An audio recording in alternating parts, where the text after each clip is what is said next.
قوالہ ہیں نا، قوالہ، انہوں نے دین کو بیچ کے رکھ دیا، برباد کر کے رکھ دیا۔ آپ یہ دیکھیں نا کہ جو ایک بدکار عورت ہوتی ہے تو وہ اگر کوئی بھی غلیظ کام کرے گی تو وہ کہاں کرے گی؟ وہ جا کے گندے علاقے میں کرے گی۔ لیکن یہ جو قوالی کے نام پہ جو آج کل جو چل رہی ہیں، اور پھر افسوس تو یہ ہے کہ لوگ حوالہ دیتے ہیں اور یہ کہتے ہیں کہ خواجہ اجمیری نے سنی۔ بھائی خواجہ اجمیری نے جو قوالی سنی تھی وہ تم بھی سن لو، ہمیں اس سے کہاں اعتراض ہے؟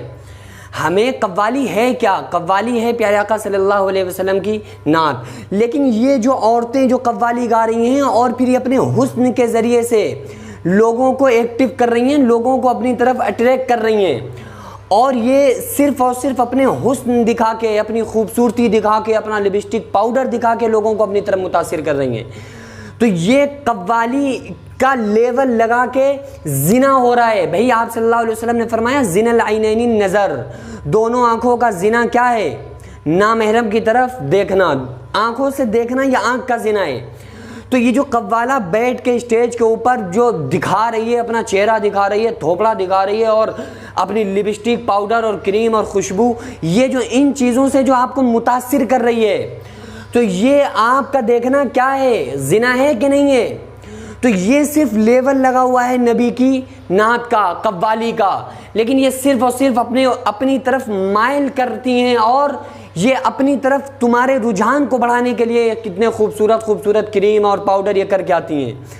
تو یہ آپ سمجھ لیں اچھی طرح سے کہ یہ جو لوگ دلیل دیتے ہیں کہ خواجہ اجمیری نے قوالی سنی، ٹھیک ہے، جو انہوں نے سنی تھی وہ تم بھی سن لو اور مجھے بھی سنا دو۔ انہوں نے جو قوالی سنی تھی اس میں ڈھول تماشے طبلے نہیں تھے اور مزامیر نہیں تھے۔ آپ ذرا یہ دیکھیں کہ کوئی نہر ہے، اب اس میں سے آپ نے وضو کیا، اور وہ جو پانی ہے نہر کا وہ گندا پانی ہے۔ اب آپ سے کوئی مولانا صاحب یہ کہیں کہ بھئی یہ کیا کر رہے ہو، یہ رنگ بو مزہ بدل جائے گا تو وضو نہیں ہوگا، تو آپ کہیں بڑے بڑے بزرگوں نے نہر کے پانی سے وضو کیا ہے، تم کون سا دین لے کے آ گئے؟ تو بھائی وہ جو جس پانی سے، جس نہر سے انہوں نے وضو کیا تھا تو اس میں گندگی نہیں تھی، تم جس نہر سے وضو کر رہے ہو اس میں گندگی ہے، تو دلیل وہ یہ نہیں دی جائے گی۔ انہوں نے جس پانی سے وضو کیا تھا تو رنگ بو مزہ دیکھ کر کیا تھا، تمہیں بھی وہ دیکھنا پڑے گا۔ یہ نہیں ہے کہ جس ٹوٹی سے اگر کسی نے وضو کر لیا تو اگر اس ٹوٹی سے اس وقت اچھا پانی نکل رہا تھا تو آپ نے کہا بھئی فلاں بزرگ نے تو اس سے وضو کیا ہوا تھا کیونکہ اس سے انہوں نے پانی نکال کے وضو کیا تھا۔ اب آپ جب کر رہے ہو تو اس سے پانی کی جگہ پہ ساتھ میں بدبو بھی آ رہی ہے، تو پھر جب اس کا مزہ چینج ہو گیا تو پھر آپ وضو نہیں کر سکتے، مسئلہ بھی چینج ہو جائے گا۔ تو جو بزرگان دین کو جو تم کہتے ہو قوالی سنی ہے، تو انہوں نے جو سنی ہے وہ تم بھی سن لو، اس بات سے ہمیں فرق نہیں پڑتا، لیکن ان کے نام کو، ان کو بدنام کر کے جو آج تم ساری چیزیں کر رہے ہو، ان چیزوں سے باز آ جانا چاہیے، اپنے آپ کو بچانا چاہیے۔ میں کسی کا نام نہیں لے رہا، میں ایک عام بات کر رہا ہوں۔ جو بھی آپ کو اس طرح کے لوگ ملے تو آپ ان سے کہیں کہ کیا یہ اسلام میں جائز ہے؟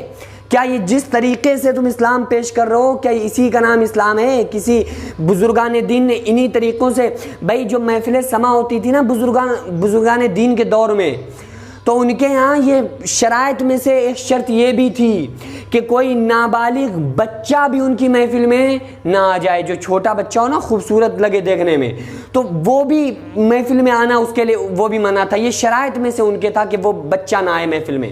اور آج تم عورتوں کو نچا رہے ہو، عورتیں ناچ رہی ہیں، ڈانس کر رہی ہیں، اور اپنے حسن کے ذریعے سے تم کو متاثر کر رہی ہیں۔ کیا اسی دن کے لیے تم میں بزرگان دین نے قربانیاں پیش کی تھیں؟